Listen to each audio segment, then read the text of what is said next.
أعوذ بالله من الشيطان الرجيم. بسم الله الرحمن الرحيم. الحمد لله رب العالمين، والصلاة والسلام على أشرف الأنبياء والمرسلين وعلى آله وصحبه أجمعين. سبحانك لا علم لنا إلا ما علمتنا إنك أنت العليم الحكيم. اللهم رب اشرح لي صدري ويسر لي أمري واحلل عقدة من لساني يفقهوا قولي.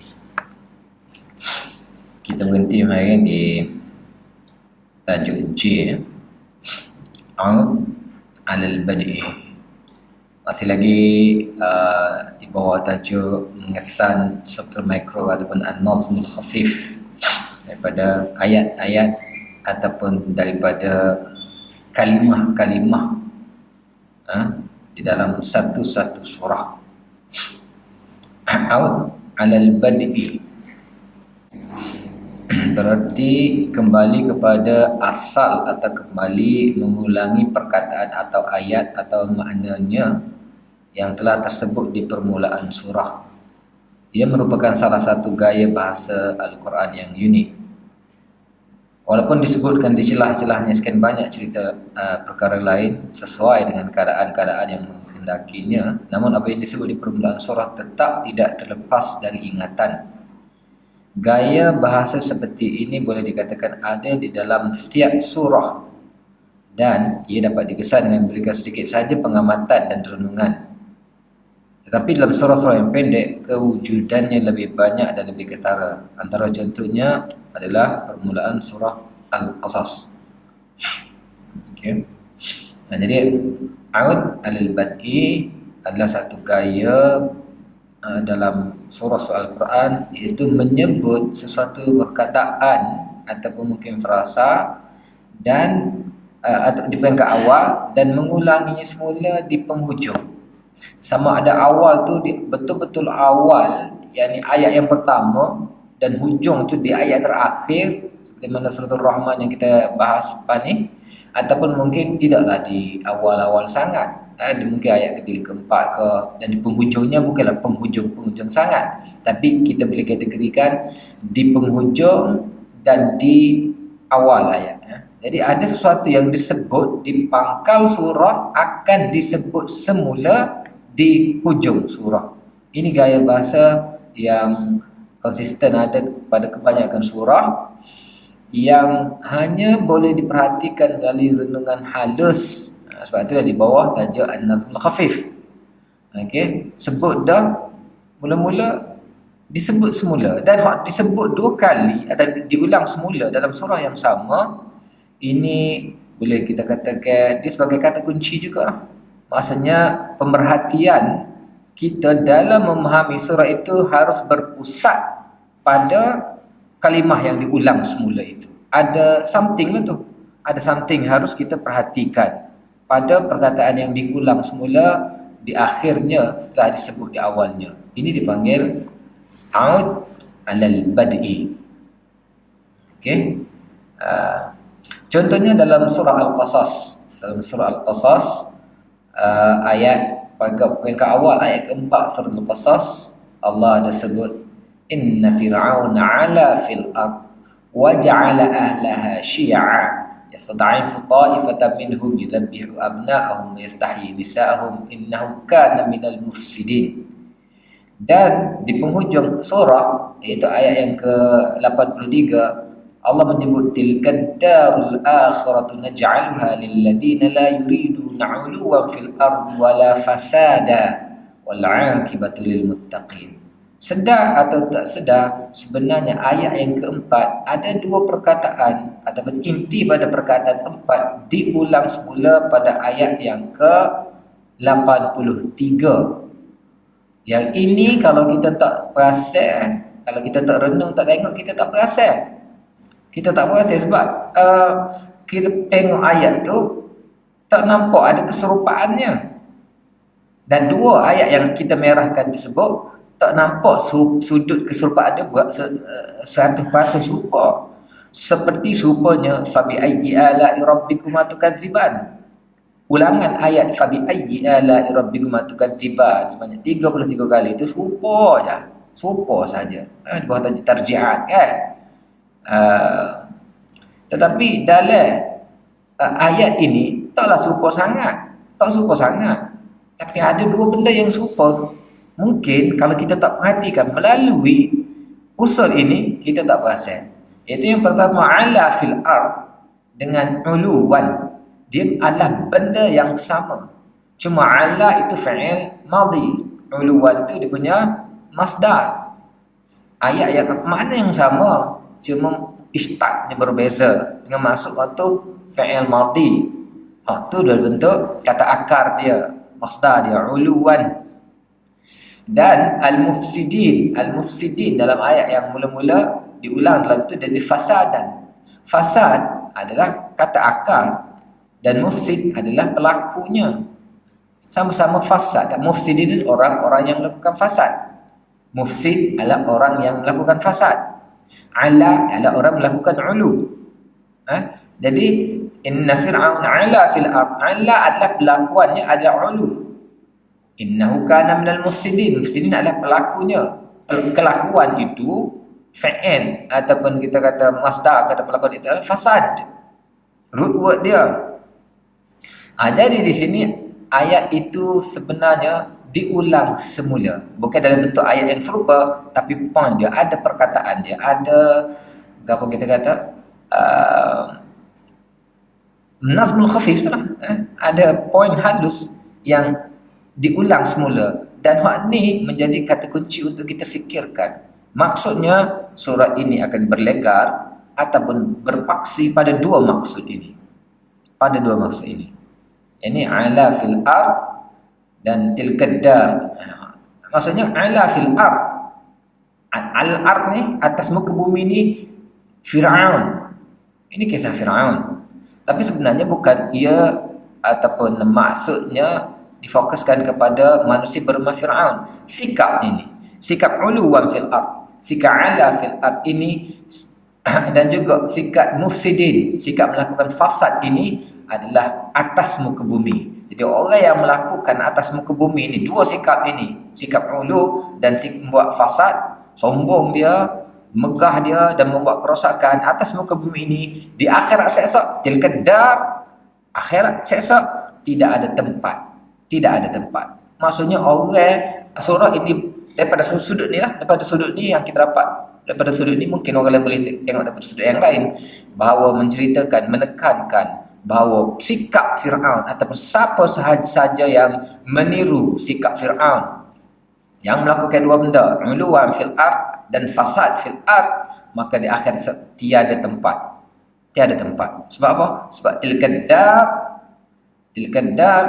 apa ni ataupun tilkad darul akhirah naj'alha lil ladina la yuriduna 'ulwana. Yuridun ya. Di sini nampak macam lain sikit, halus sangat. La yuriduna 'uluwan fil ardi wala fasada. Maksudnya siapa saja orang yang memegang kuasa pada zaman mana pun, orang yang punya kuasa, yang punya kedudukan, yang menggunakan kuasanya dengan tidak adil, dengan kita kata melampaui batas, maka di akhirat tiada tempat baginya. Sebab itulah kita tengok dalam hadis yang Nabi SAW bila pulang daripada Mi'rajnya kan, antara isi neraka yang dia tengok adalah, ataupun isi neraka dan isi syurga, aku tengok di syurga banyak golongan-golongan yang lemah. Golongan lemah. Sebab apa? Itu juga sebagai maksud pada golongan-golongan yang kuat, yang punya kuasa, yang punya kedudukan, yang menggunakan kedudukan dan kuasanya tidak ataupun dengan suluhan wahyu melampaui batas, zalim seumpamanya, tiada tempatnya dalam syurga. Ya? Jadi ini kunci dia.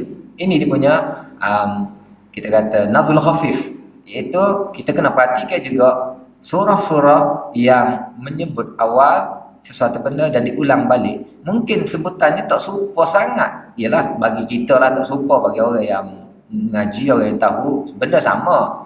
Ala dan uluwan benda sama. Mufsidin dan fasad benda sama. Dah, cuma tasrifnya berbeza, maknanya sama. Jadi hak sama tersebut kita panggil aud ala al-bad'i. Baik, ini satu contoh yang diberi sini. Mungkin kita boleh tengok lagi beberapa contoh lah. Jadi benda ni juga kita tengok bahawa lepas ni bila kita baca Quran, kita jangan hilang punca. Jumpa satu poin, pegang. Ataupun tak jumpa, ulang balik, cari. Ada punca, kita jangan hilang punca dalam mencari poin dia. Apa yang surah itu ingin ceritakan kepada kita, ataupun apakah kita katakan game, permainan surah tersebut yang harus kita cari. Okey. Baik, kita boleh tengok juga dalam contoh-contoh yang lain. Contohnya dalam surah Al-Insan. Okey, kita boleh tengok ayat yang ke-3 dan ayat ke-29. Sebenarnya apa ni, Aud al-Bad'i ni dia akan ulas semula pada usul yang ke-13, kata kunci surah. Tepat sana di apa ni, disebut dengan banyak lah. Di sana kita akan, nanti kita masuk ke usul ke-13. Di sini akan banyak contoh-contoh Aud al-Bad'i. Sebab kata kunci surah ini tengok daripada sudut ni. Itu contoh adalah perkataan zina dalam surah Al-Kahfi disebut 2 kali.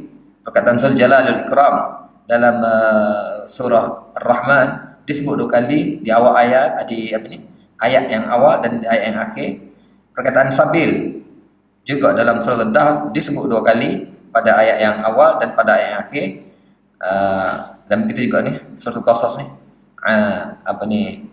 ala fil ard dan uluwa fil ard. Jadi sebenarnya ni kan nanti kita sampai sana boleh kita bahas lebih panjang lagi lah. Jadi hari ni kita kita tunggu sampai ke bab sana, baru contoh-contohnya lebih banyak contohnya lebih banyak. Baik, seterusnya yang nombor berapa ni? J. K, ijaz. Ijaz adalah penggunaan bahasa ringkas tapi penuh dengan erti. Semakin direnung, semakin banyak pula hasil yang akan diperolehi daripadanya. Ketika menyatakan kebatilan ajaran Kristian tentang Isa dan ibunya Maryam, Al-Quran menghujah mereka dengan hujah yang sangat ringkas tetapi amat kuat. Allah berfirman tentang Isa yang dipercayai salah satu daripada 3 Tuhan dan ibunya, kana ya'kulani ta'am. Suatu hujah yang amat ringkas tapi cukup padu dalam merobohkan terus binaan akidah orang-orang Kristian ranah ke tanah. Okey. Salah satu lagi daripada di bawah tajuk ini An-Nazm Khafif ini adalah perengkasan yang Allah gunakan dalam menyatakan suatu mesej. Perengkasan ini dipanggil ijaz. Ijaz ni juga seni. Salah satu dari seni bahasa yang kita bahas dalam balaghah, dalam bab ma'ani. Ijaz ni merengkas, memadatkan mesej dalam kata-kata seringkas mungkin. Dalam bahasa kita panggil ringkas tapi padat jadi ini bahasa Al-Quran yang amat hebat diperakui oleh ahli-ahli bahasa ketika Al-Quran diturunkan. Malah Nabi SAW juga mengatakan, ataupun salah satu daripada kelebihan Nabi SAW yang tidak diberikan kepada Nabi sebelumnya ialah bahasanya ringkas. Nabi pernah mengatakan bahawa aku diberikan utitu bi jawami'il kalim. Aku diberikan satu benda yang tidak diberikan sebelum itu, jawami'il kalim. Jawami'il kalim bermaksud kata-katanya ringkas tetap padat. Sebab kalau kita tengok hadis-hadis Nabi SAW penuh dengan seni ni. Ringkas je kata-kata Nabi tapi dibahas, dikupas dengan panjang sekali. Sebab tersimpan dalam kata-kata ringkas itu banyak sangat pengajaran ataupun maknanya. Sama juga dengan ayat-ayat doa-doa yang Nabi ajar. Pendek je doa-doa Nabi ajar, tapi cukup padat maknanya, memenuhi dunia akhirat, memenuhi keperluan kita. Jadi kata-kata Nabi juga seperti Al-Quran, dia ada unsur tu. Kalau Al-Quran kita panggil ijaz, kata-kata Nabi juga ijaz, tetapi satu lagi dipanggil jawami'ul kalim. Maksudnya kalimah dia itu penuh. Jawami' itu maknanya merangkumi, kata-kata pendek tapi merangkumi. Jadi ijaz ni adalah salah satu seni yang hebat Al-Quran. Kalau kita belajar dari balaghah, antara contoh ijaz yang mana-mana kitab balaghah gunakan ialah kalau ayat Quran selain daripada ni, selain daripada kana ya'kulani ta'am, ialah tentang kisah Kan? Apa ni? Walakum fil qisas hayatun ya ulil albab la'allakum tuflihun. Walakum fil qisas hayat, dan untuk kamu dalam hukum kisas itu ada kehidupan. Ringkas saja tapi dibahaskan apakah maksudnya, sangat panjang dan menepati. Maksudnya tidak kata melencong apa, memang itulah maksud sebenar. Hayat, kehidupan. Walaupun kita tengok satu sudut sangat ringkas dan malahan berlawanan pula dengan hukum qisas, sebab hukum qisas menyabut nyawa kan, kita katakan. Hukum qisas ni antara nyawa dengan nyawa lah. Nafs bin nafs, nyawa dengan nyawa. Kita kata berlaku kematian bila berlaku satu hukum. Hukum bunuh, berlaku satu kematian. Dah Al-Quran mengatakan hukum itu adalah kehidupan. Di balik apa maksud kehidupan tu dibahas panjang. Sikit je kata-katanya panjang. Jadi sebenarnya ijaz ni sangat banyak dalam Al-Quran. Dan contoh yang dalam nota kita ini ialah kata-kata Allah SWT dalam kita kata rad, dalam nak cuba menjatuhkan hujah golongan Kristian yang mengatakan Nabi Isa dan Maryam itu adalah salah satu daripada tiga Tuhan, tiga apa ni, Trinity lah kita katakan, Tuhan Anak, Rohul Kudus dan Tuhan Bapa. Baik. Jadi ayat Quran mengajar satu perkataan saja ataupun kita kata satu frasa, tidak satu ayat pun. Kana ya'kulanit ta'am. Kana ya'kulanit ta'am. Kalau kita tengok dalam apa ni usul tafsir apa ni Syah Waliullah Ad-Dahlawi Al-Fawzul Kabir, dibahaskan ni dalam bawah tajuk apa ni, tajuk Al-Musallamat kan. Bahawa kadang-kadang Quran menggunakan satu analogi yang mudah sangat, yang kita tak perlu mikir jauh, bukannya halus, satu benda yang sangat ringkas tetapi sangat tepat. Ini gaya Al-Quran, gaya Al-Quran. Dia bukan satu benda yang di luar jangkauan pemikiran seorang manusia biasa. Tak perlu dia kena ada PhD, tak perlu dia kena jadi cendekiawan untuk memikirkan analogi-analogi mudah yang Al-Quran. Dia gunakan musalamat-musalamat yang diterima sangat mudah dicerna untuk kita faham, sangat logik. Analogi mudah saja. Antara ni, bila mereka mengatakan bahawa Isa alaihissalam dan ibunya Maryam Tuhan, Al-Quran mengatakan kana ya'kulanit ta'am.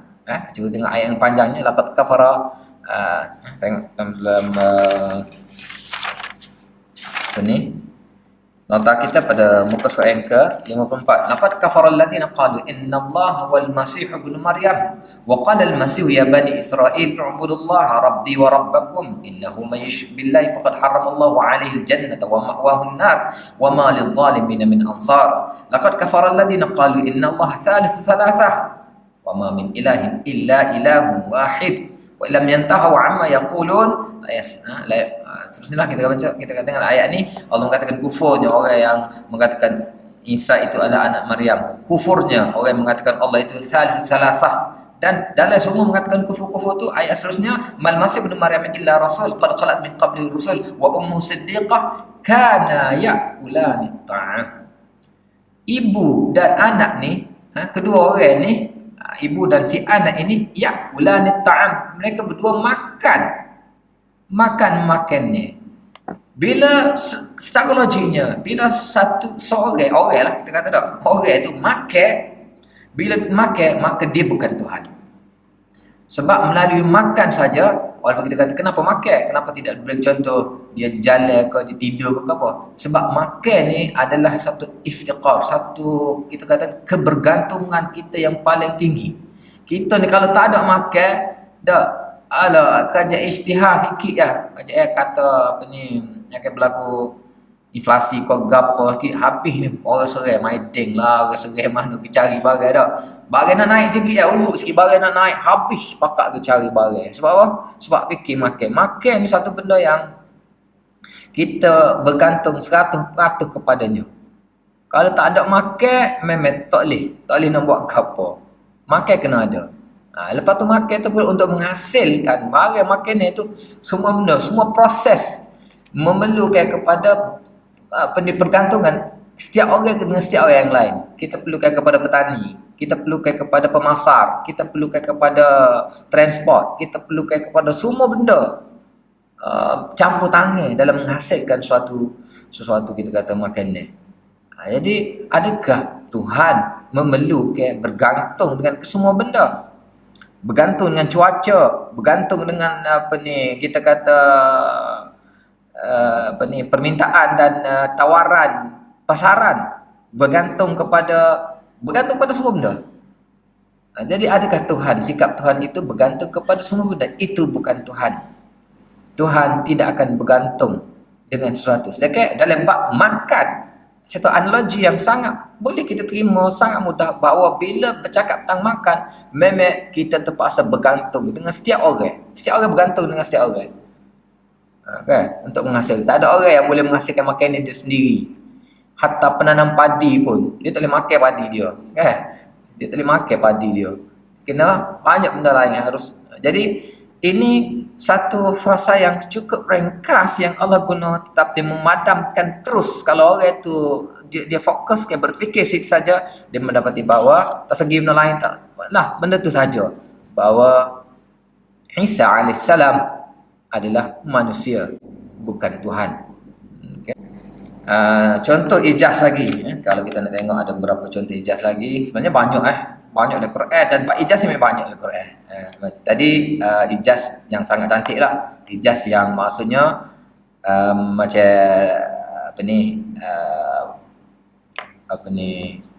contoh yang kita bagi tadi, bab kisah walakum fil qisas hayatun, dan juga kana yakulan ta'am. Ini ijaz satu ringkasan kata tapi penuh dengan makna. Itu ijaz yang paling tinggi lah. Ada lagi bentuk-bentuk ijaz yang lain. Contohnya ijaz dalam bentuk pemangkasan kita kata, ataupun kita kata pengguguran. Ijaz hazaf. Ijaz hazaf ni pun banyak di Quran. Banyak di Quran. Contohnya kita kata kita coba walahunna mislul ladzi alaihinna bil ma'ruf, walahunna mislul ladzi alaihinna bil ma'ruf. Ringkas saja. Dalam lam dan ala itu betapa banyak kita boleh bahaskan. Walahunna, lahunna, hak mereka, hak perempuan, hak isteri kepada dia, kita boleh bahaskan di bawah tajuk lahunna. Dan alaihinna, hak si suami pula, di bawah alaihinna tu, hak si suami pula dia bahaskan panjang pula, kita boleh susun panjang pula di situ dengan satu penggunaan frasa yang sangat ringkas. Dan pengguguran-pengguran yang lain, kita kata hurrimat alaikum ummahatukum, hurrimat alaikum al-maitatu wad-damu wa lahmul khinzir, ataupun banyaklah hazaf-hazaf yang diringkaskan, yang sebenarnya kita faham yang diharamkan itu bukan bangkai itu, yang diharamkan bukan babi itu, yang diharamkan bukan ibu kita. Tak, yang diharamkan tapi tindakan di sebalik itu, perbuatan-perbuatan yang berkaitan dengan ibu. Maksudnya hurimat alaikum ummahatukum di sini apa? Nikah. Diharamkan kepada kamu apa? Menikahi ibu kamu, menikahi anak perempuan kamu, menikahi adik perempuan kamu, kakak kamu dan seumpamanya. Sama juga hurimat alaikum al-maitah. Apakah maksud diharamkan bangkai? Bukan bangkai itu yang haram, tetapi satu perbuatan yang berkaitan dengan bangkai. Makan ke? Tapi dia tak kata aklu, tak kata hurimat alaikum aklu. Sebab kalau aklu kita akan fokuskan kepada makan saja. Sedangkan banyak lagi perbuatan yang lain yang ada kaitan dengan pengharamannya. Mungkin masak, mungkin hidang. Kita tak makan tapi kita hidang orang, bangkai kok, kan? Jadi perengkasan hazaf itu sangat banyak dalam Al-Quran. Wa qalu kunu hudan aw nasara tahtadu. Mereka berkata jadilah Yahudi atau Nasrani, kamu pasti akan mendapat pimpinan. Adakah kita fikir cara logik? Orang Yahudi akan mengatakan begitu, orang Kristian akan mengatakan begitu, sedangkan tidak. Mereka pun saling bercanggahan sama sendiri. Mereka tidak sepakat. Seolah-olah kata-kata tersebut mereka sepakat. Mereka sepakat mengkempen bahawa okey, jangan masuk Islam. Kamu masuk Yahudi atau masuk Kristian, kamu pasti akan mendapat hidayah. Jangan masuk Islam. Seolah-olah begitu. Sedangkan sebenarnya mereka tidak sepakat begitu. Jadi ada hasafnya. Yang ni waqalu kunu hudan. Maksudnya waqala al-yahud. Tak, kunu hudan. Waqalatin nasara kunu nasraniyan, kau gitulah. Maksudnya orang Yahudi mengatakan masuklah Nasrani. Orang Kristian kata masuklah Kristian. Jangan masuk Islam. Jadi Al-Quran menggunakan perengkasan yang begitu. Itu ijaz, seni-seni yang ada dalam Al-Quran. Ini bab ni sangat luas sebenarnya kalau dibahas kan. Baik, seterusnya yang L. L tafsil ba'da al-ijmal. Tafsil ba'da al-ijmal iaitu memperincikan sesuatu selepas didatangkan secara umum ataupun secara kasar, secara ijmal ni maksudnya secara umum lah. Mula-mula datang secara umum, tidak diperincikannya, lepas tu diperincikan. Jadi hal ni asas pada kaedah ini sebenarnya datang pada Al-Quran sendiri. Sebab Al-Quran sendiri kaedah dia lagu tu. Antaranya firman Allah Ta'ala, Alif Lam Ra kitabun uhkimat ayatuhu. Apa ni? Tak dibaca sini, halus sangat. Kita tengok dalam baik, Alif Lam Ra kitabun uhkimat ayatuhu summa fussilat min ladun hakimin khabir. Alif Lam Ra kitabun uhkimat ayatuhu. Kitab ini ataupun sebuah kitab yang kukuh, yang tersusun kemah ayat-ayatnya. Summa fussilat, kemudian diperincikan. Maksudnya datangnya kemudian datangnya secara teguh, lepas tu barulah diperincikan. Ini maksudnya kaedah ini, usul ini datangnya daripada Al-Quran sendiri. Jadi kena masih lagi di bawah nazmul khafif, iaitu mengesan struktur yang halus ataupun mikro. Maksudnya kadang-kadang kita kena perhati mana Al-Quran bawa secara ijmal, secara apa kita panggil, secara samar ataupun secara tidak terperinci, akan diperinci pula selepas itu. Sama ada ayat selepas ataupun beberapa ayat selepasnya. Okey. Antara contohnya ialah kita tengok yas'aluka ahlul kitab an tunazzala alaihim kitaban minas sama' faqad sa'alu Musa akbar min dhalik faqalu arinallaha jahrah. Qalu arinallaha jahrah. Kalau kita nak sini ada tu. Ada apa ni? At-tafsil ba'da al-ijmal. Hak mana ijmal? Ijmal ialah akbar min zalik. Jadi yas'aluka al-kitab an tunazzala alaihim kitaban minas sama'. Ahli kitab telah meminta engkau ya Muhammad untuk engkau turunkan sebuah kitab daripada langit. Ini cabaran ahli kitab. Dia kata kepada Nabi SAW, turunkan sebuah kitab. Faqad sa'alu Musa akbar min zalik. Ini juga semacam ayat tasliyah lah, ayat menenangkan Nabi dengan cabaran seperti itu. Allah mengatakan sebenarnya mereka ini pernah meminta sesuatu yang lebih besar lagi daripada Nabi Musa. Mereka pernah meminta sesuatu yang lebih besar lagi daripada Nabi Musa. Ini kecil baru ni. Dengan Musa demo tu lebih biadab lagi lah kita katakan. Lebih tidak menghormati lagi. Besar lagi permintaan.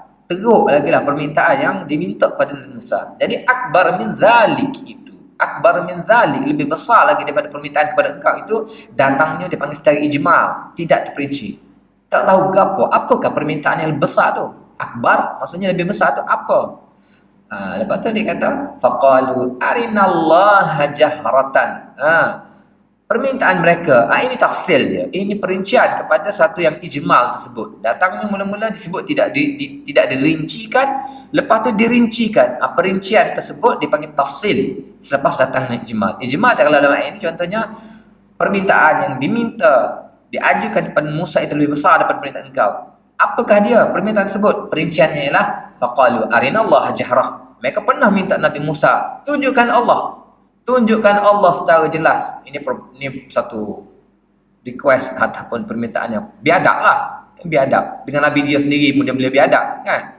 Minta nak tunjuk Allah jahrah, maksudnya betul-betul tengok Tuhan lagu mana. Jadi ahli kitab minta kepada tak apa ni terjemahan dia boleh tengok sendiri. Ini dipanggil at-tafsil ba'dal ijmal. Okey. Contoh lagi kalau kita tengok at-tafsil ba'dal ijmal, kita boleh tengok dalam surah Al-Maidah. Contohnya awal surah Al-Maidah, ya ayyuhalladzina amanu aufu bil 'uqud wa hillat lakum bahimatul an'am. Wahai yang beriman, aufu bil 'uqud, kamu sempurnakanlah dengan ikatan-ikatan janji kamu. Hillat lakum bahimatul an'am. Wahillat lakum bahimatul an'am. Telah dihalalkan kepada kamu bahimatul an'am. Apa maksud bahimatul an'am?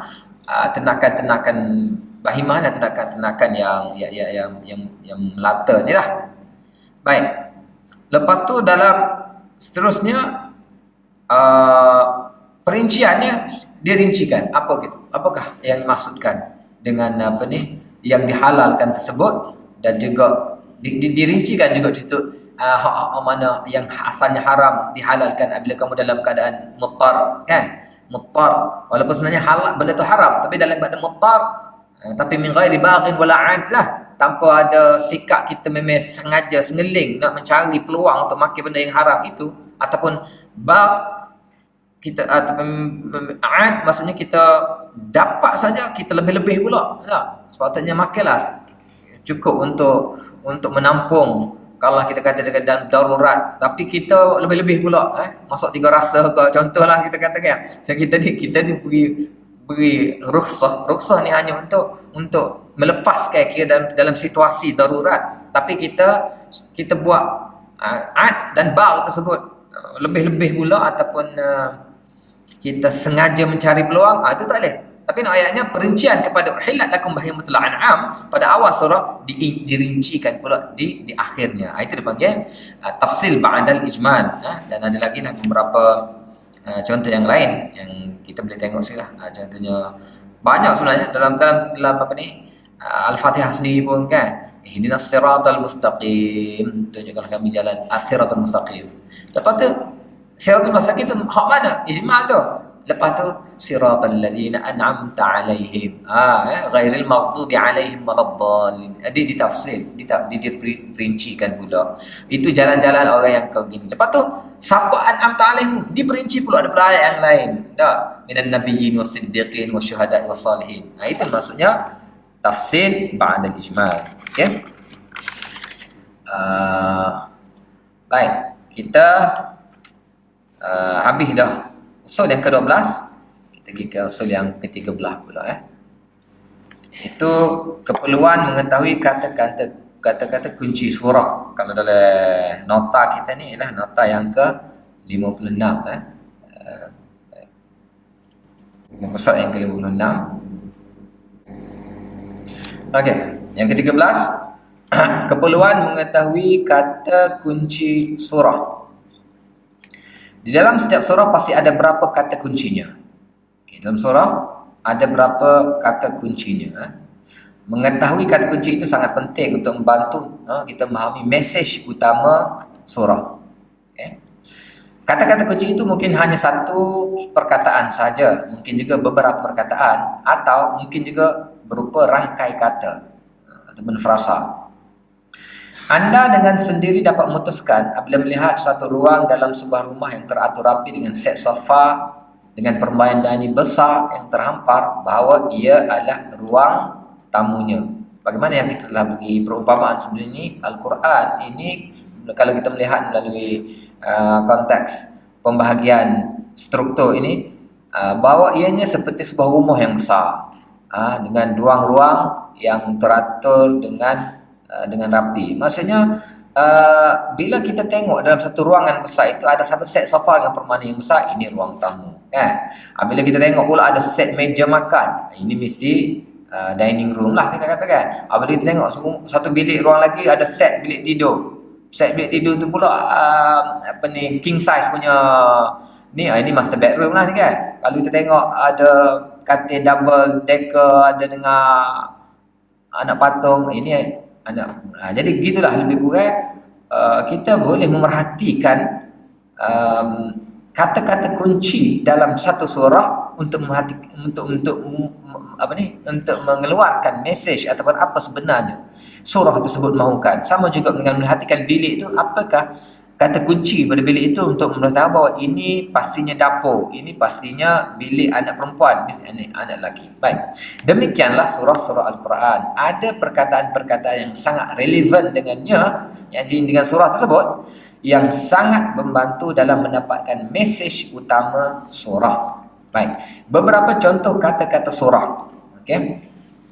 Perkataan zina adalah kata kunci dalam surah Al-Kahfi. Ia disebut sebanyak 3 kali di dalam suratul Kahfi. Okey. Kalau kita tengok contohnya suratul Kahfi,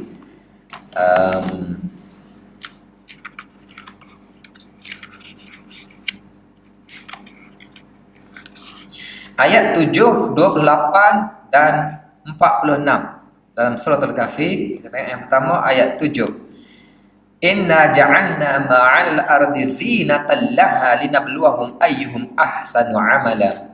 Inna ja'alna ma'al ard, semuanya kami jadikan apa yang disebut ini zinatan laha, sebagai perhiasan baginya.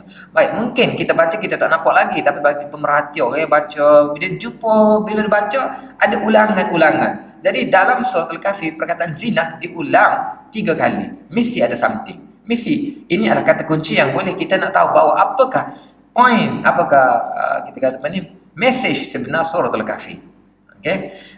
Satu lagi ayat yang ke-28. Wasbir nafsaka ma'al ladzina yad'una rabbahum bil ghadati wal 'ashi yuriduna wajhah la ta'du 'ainaka annahum turidu zinatal hayatid dunya. Wasbir nafsak, bersabarlah, teguhlah pendirian engkau bersama dengan orang yang menyeru kepada Tuhan mereka bil ghadatul 'ashi, malam dan siang, kita kata kan, yuriduna wajah, yang ikhlas, mengharapkan kita kata keredaan Tuhannya. La ta'du 'ainaka anhum, jangan kamu kita kata apa ni, jangan kamu beralih mencari jalan berpaling ke arah lain. Turidu zinatal hayat, yang mana kamu mahu mencari perhiasan di dunia. Jadi 2 kali ulangan zina pada surah Al-Kahfi. Dan yang ketiga ayat 46. Al-mal wal banuna zinatul hayatid dunya. Harta dan anak-anak itu adalah zina. Jadi 3 kali zina diulang dalam satu surah, dia mesti ada satu benda. Ini dipanggil kata kunci untuk kita faham apakah maksud surah Al-Kahfi tersebut. Seterusnya yang kedua, rangkaian kata Zul Jalal wal Ikram adalah kata kunci kepada surah Rahman. Dia disebut 2 kali. Dan rangkaian kata Zul Jalal wal Ikram ini yang ada 2 kali dalam surah Rahman tidak ada dalam mana-mana surah. Jadi ini memuaskan lagi bahawa kemudian dikata perkataan zina ada lagi tempat yang lain. Cuma dalam Al-Kahfi diulang 3 kali. Perkataan Zul Jalal wal Ikram ini tak ada langsung tempat lain. Di surah Rahman diulang 2 kali, di awal dan di akhir. Maka ini menunjukkan bahawa ada something lah, dan ia menjadi kata kunci yang harus kita faham. Contohnya antara awalnya kullu man 'alaiha fan wa yabqa wajhu rabbika dzil jalal, wajhu rabbika dzil jalal wal ikram. Yang kedua akhir sekali tabarakas rabbuk dzil jalal wal ikram. Jadi 2 kali diulang di ayat yang antara ayat awal dan ayat terakhir sekali. Jadi ada, ini dipanggil kata kunci dia untuk memahami surah Ar-Rahman. Jadi kepada dia kata kunci untuk faham ni kena tengoklah, kena tengok dalam tafsiran lah, ataupun masuk dalam kelas tafsir kita akan dibahaslah apakah maksud sebenar, apa kaitan dengannya.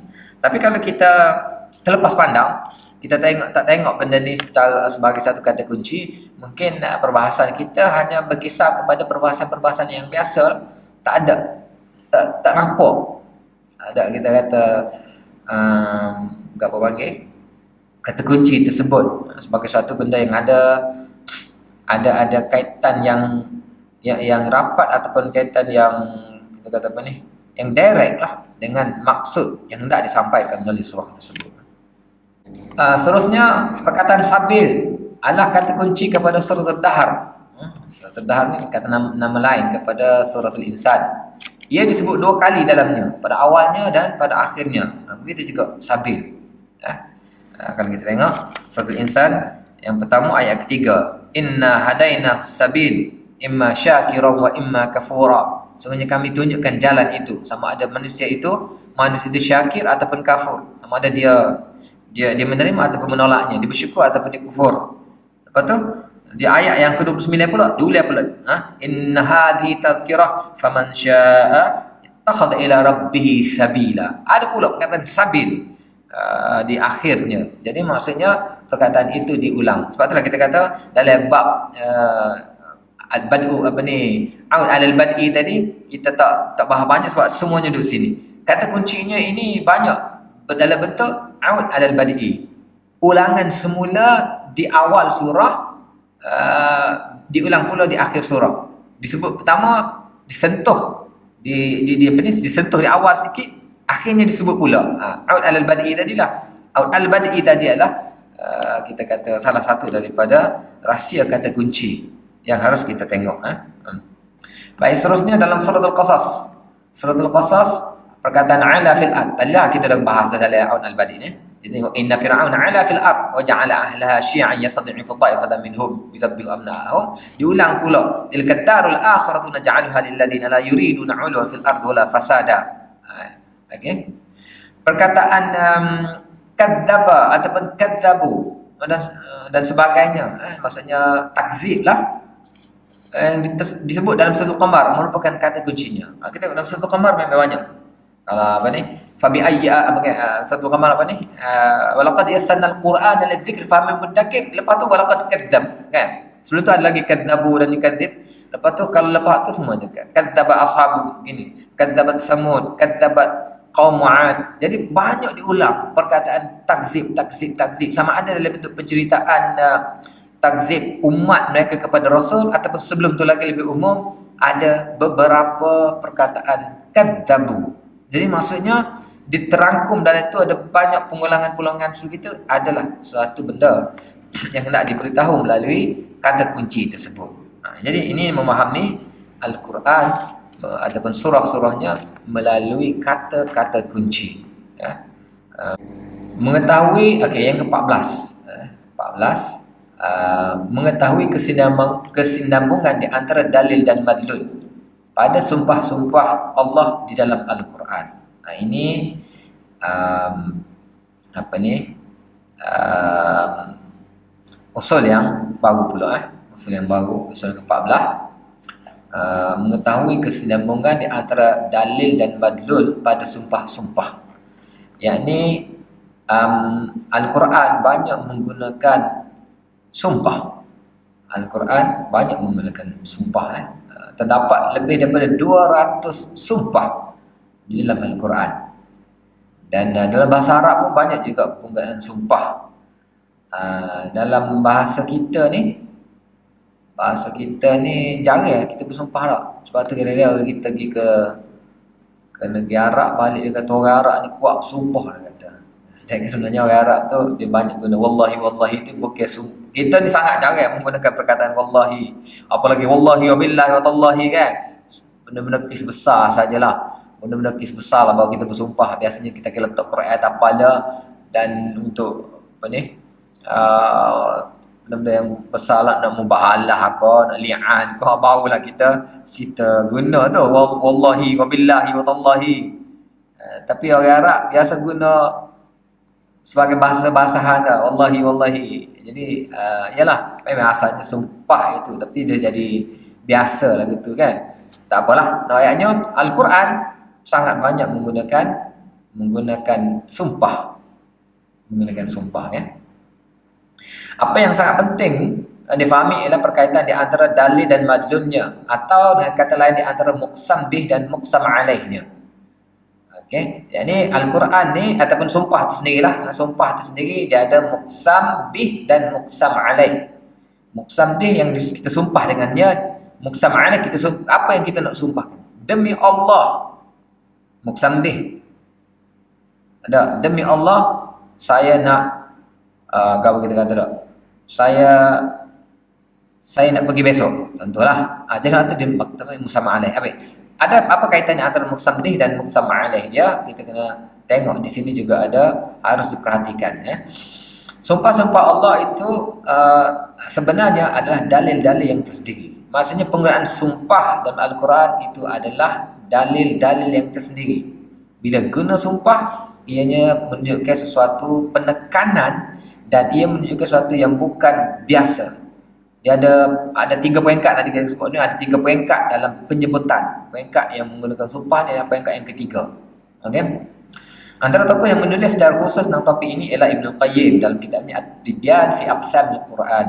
Maksudnya sumpah ni dibuat kitab, dibahas dalam satu tajuk tersendiri. Maksudnya ada suatu benda yang kita tengok pada sumpah. Dia bukan biasa. Dia ada dalil lah, dalil tersendiri.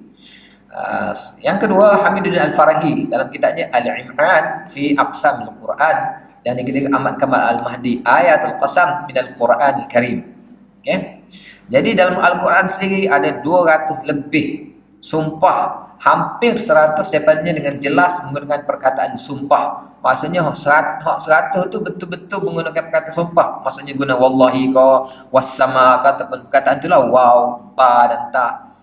Dan selain daripada itu ada sumpah-sumpah yang tidak jelas tetapi dapat ditangkap oleh ulama ahli bahasa bahawa ini adalah sumpah. Ditangkap ia sumpah. Contohnya ada jawab dia dengan lam. Ni bab jawab ni mesti ada sumpah ni. Kan? Jadi ada yang nampak, tak kisahlah nampak tu dengan hurufnya, huruf sumpah. Sebab sumpah ni ada huruf sumpah dia. Jar dan huruf-huruf sumpah itu dia jar, dia memajrurkan ayat ataupun yang muksambih tu jadi majrur lah sebab huruf sumpah ayat kita kata huruf qasam itu sendiri qasam itu sumpah lah, dia jar, dia memajrurkan. Tapi ada juga yang tidak datang dengan jar dan majrur ataupun muksambihnya tidak disebut tetapi difaham sebagaimana yang kita sebut dalam sebelum ni lah, bab hazaf, bab adzikr wal hazaf. Ada banyak tempat-tempat yang tidak disebut tapi difaham oleh ahli bahasa bahawa benda tu ada. Dan ada satu lagi seni dipanggil seni takdir.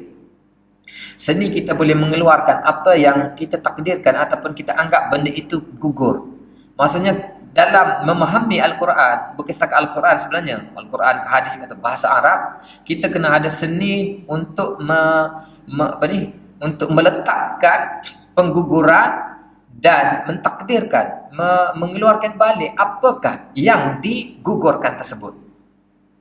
Macam kalau bahasa kita kata contoh anak bagi sebelum ni bahawa mana tu kedai, kita boleh keluarkan. Kedai itu adalah kita kata kita panggil objek lah kepada perbuatan. Saya hendak pergi ke kedai. Jadi saya hendak pergi ke kedai itu dipanggil, kita takdirkan. Kita takdir maksudnya kita keluarkan balik pengguguran tersebut.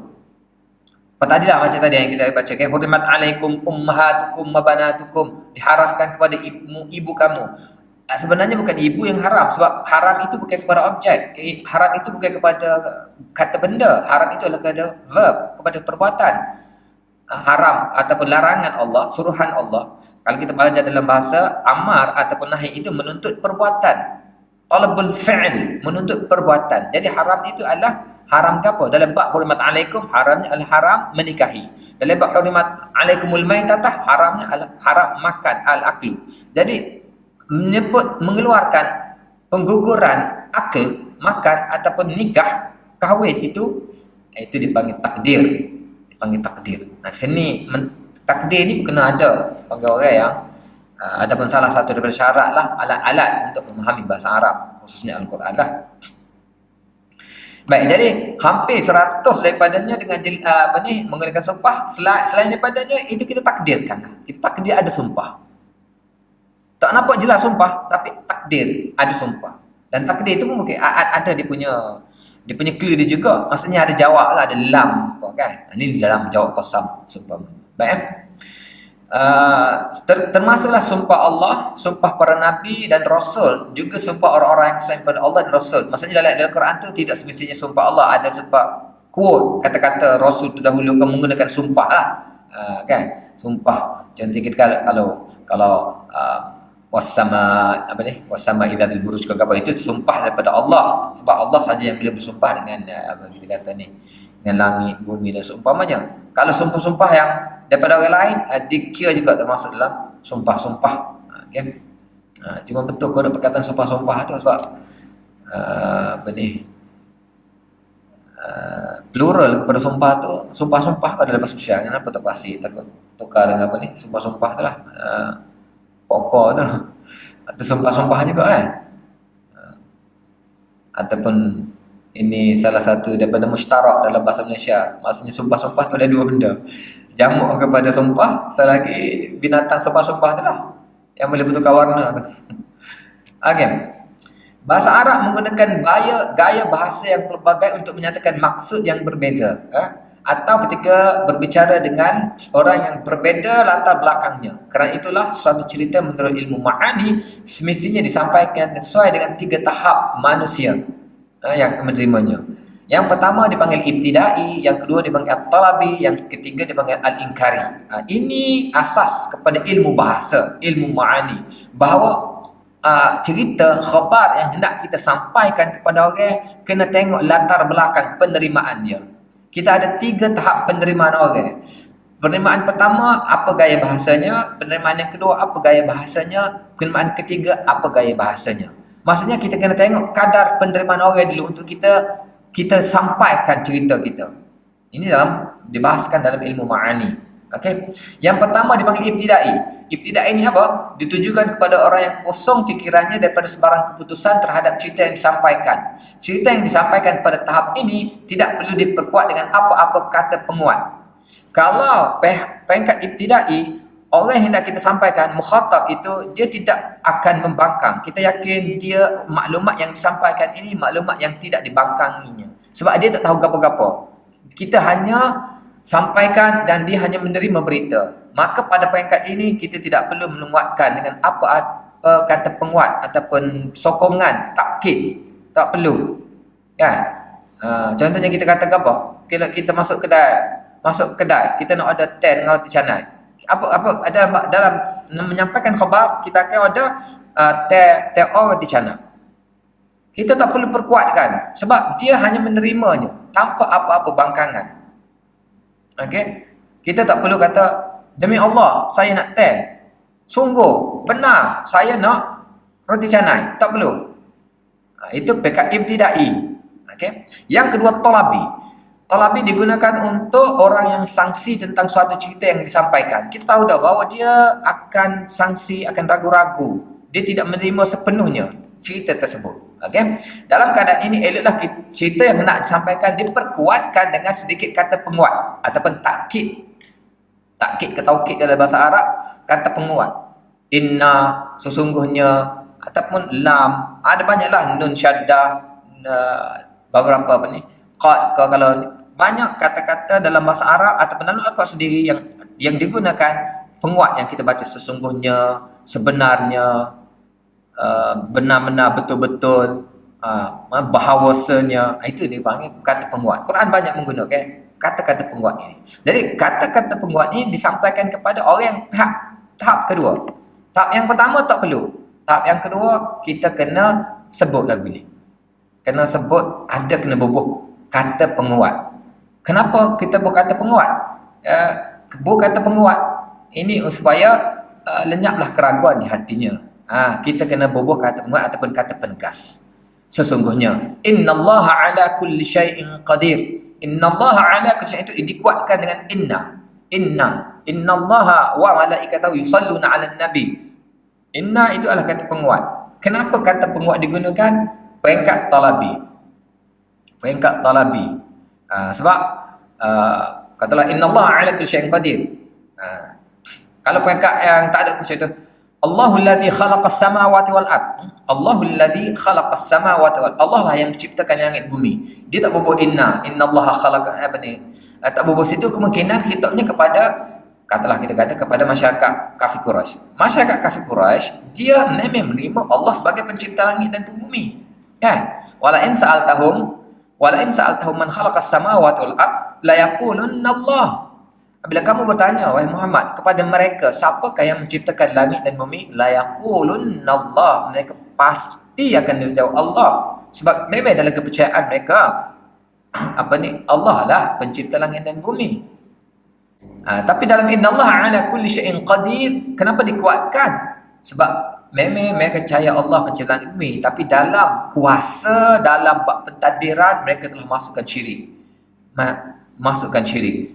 Jadi kuasa itu bukan di Allah saja. Kuasa itu ada di Lat, Uzza, ada di Tuhan-Tuhan mereka yang lain lah. Ni Tuhan hujan, Tuhan rezeki, Tuhan perai, Tuhan hujan, macam-macam lah.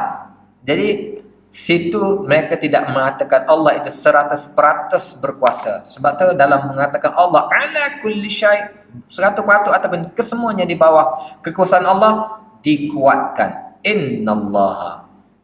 Kan? Contoh, ini contohlah. Macam tadi lah, bila kita masuk nak teh dengan apa ni? Teh order TO dengan roti canai tak perlu diperkuatkan sebab itu peringkat ibtidai. Tapi kalau kita yakin bahawa kita order tu dia macam sanksi, dah sungguh ni saya nak minta order TO tapi sungguh ni saya tak rasa gula bergaram contohlah kan. Garam. Jadi dia kena bubuh sungguh. Sebab apa? Sebab orang tak sanksi betul kan ni pak cik ni. Nak mentang dengan garam. Kan? Jadi kalau peringkat yang kita rasa tidak akan timbulkan kesangsian, tidak perlu diletakkan apa-apa kata penguat ataupun kata penegas. Tetapi kalau peringkat yang kedua talabi, itu harus ditegaskan. Sesungguhnya betul, sungguh ni benar. Okay? Dan yang ketiga ingkari. Peringkat ingkari adalah peringkat yang digunakan untuk orang yang menolak cerita yang akan disampaikan. Dalam keadaan ini cerita hendak disampaikan mestilah diperkuat dengan kata penguat. Kata penguat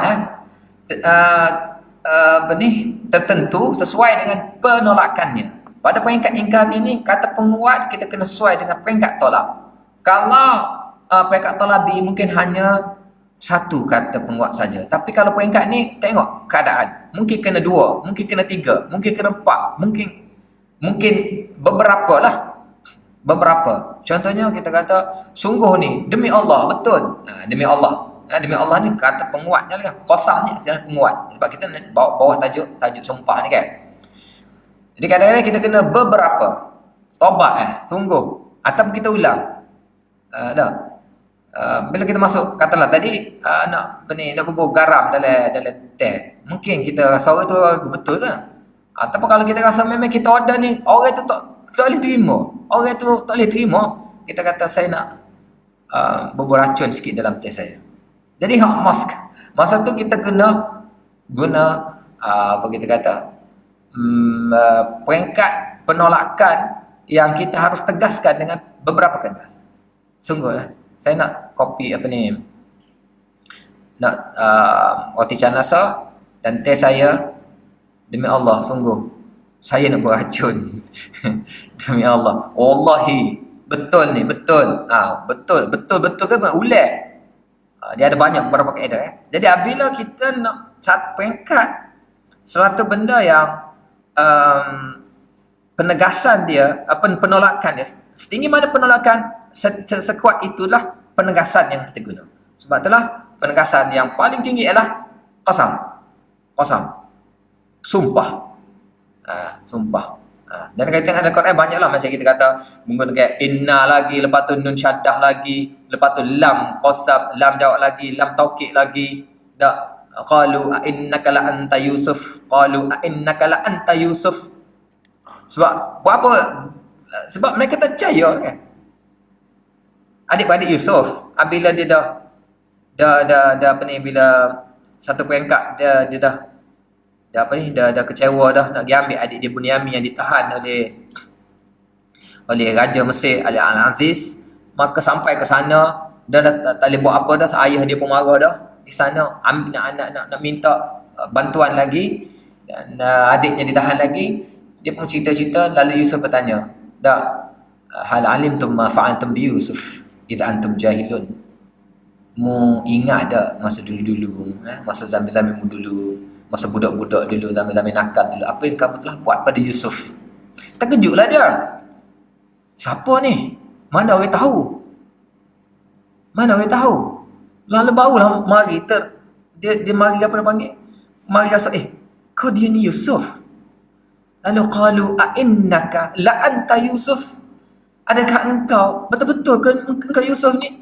A innaka la anta, kan? A inna sungguh. A innaka ka ada dah. La mari pula taukid. Anta ada dah ka ada dah sebab tu. Jadi beberapa kali betul ke engkau ke ni Yusuf? Kan? Jadi tahap ketidakkepercayaan atau tahap penolakan mukhatab membuatkan mutakallim menggunakan beberapa aras taukid. Kalaulah peringkat ibtada'i tak perlu langsung. Kalau peringkat talabi menggunakan satu Kalau peringkat ingkari menggunakan 2 ataupun 3 ataupun 4 ataupun ikutlah banyak mana. Kadang-kadang kita gunakan tunggu betul demi Allah, aci kerak tengok aci. Jadi banyak kali kita guna itu adalah penegasan. Jadi dalam Al-Quran penegasan ini sangat banyak. Dan penegasan yang paling tinggi ialah qasam lah. Qasam, bahawa sumpah Allah menggunakan kaedah sumpah. Sumpah merupakan salah satu bentuk kata penguat bagi suatu cerita yang disampaikan. Oleh kerana Al-Quran adalah pembimbing semua lapisan masyarakat manusia dan jin, sedangkan ada di antara mereka yang meragui, menolak, malah mendustakannya, maka semestinya lah suatu yang hendak disampaikan kepada mereka diperkuat dengan kata-kata penguat tertentu. Antara kata penguat yang sering digunakan oleh Al-Quran adalah sumpah, yakni uslubul qasam. Baik. Tujuannya ialah menghilangkan keraguan yang membuatkan mereka menolaknya dengan mengemukakan satu bentuk kata penguat yang pada hakikatnya merupakan bukti, dalil dan hujah bagi pihak Allah kepada akal dan hati nurani manusia. 6 perkara yang mesti diketahui melalui bab sumpah. Okay. Yang pertama, adat sumpah. Adatul qasam, yakni kita kata apa huruf sumpah lah. Huruf lah sebab disumpah dalam bahasa Arab ni di huruf ya. Wallahi wa billahi wa tallahi. Okey. Ataupun ada juga sebenarnya fi'il ahlifu aqsim. Sama adat sumpah dia punya 6 perkara ni. Komponen dia ni sumpah ni dia ada 6 perkara kita kena ingat. Pertama adat sumpah, muqsam bih yang disumpahkan dengannya, muqsam alaih yang disumpah yang disumpah untuk menyatakannya tu, gharat sumpah, tujuan sumpah. Yang kelima, al-munasabah bail muqsam bih wal muqsam alaih, kesinambungan ataupun kesesuaian antara yang disumpah dengan disumpahkannya. Dan yang keenam, ahwalul mukhatabin bi jumlatil qasam, keadaan-keadaan yang khitab ataupun yang dihadap cakap dengan ayat sumpah. Jadi ini adalah asas kepada sumpah. Jadi sumpah ni pun sebenar panjang juga kita punya, kalau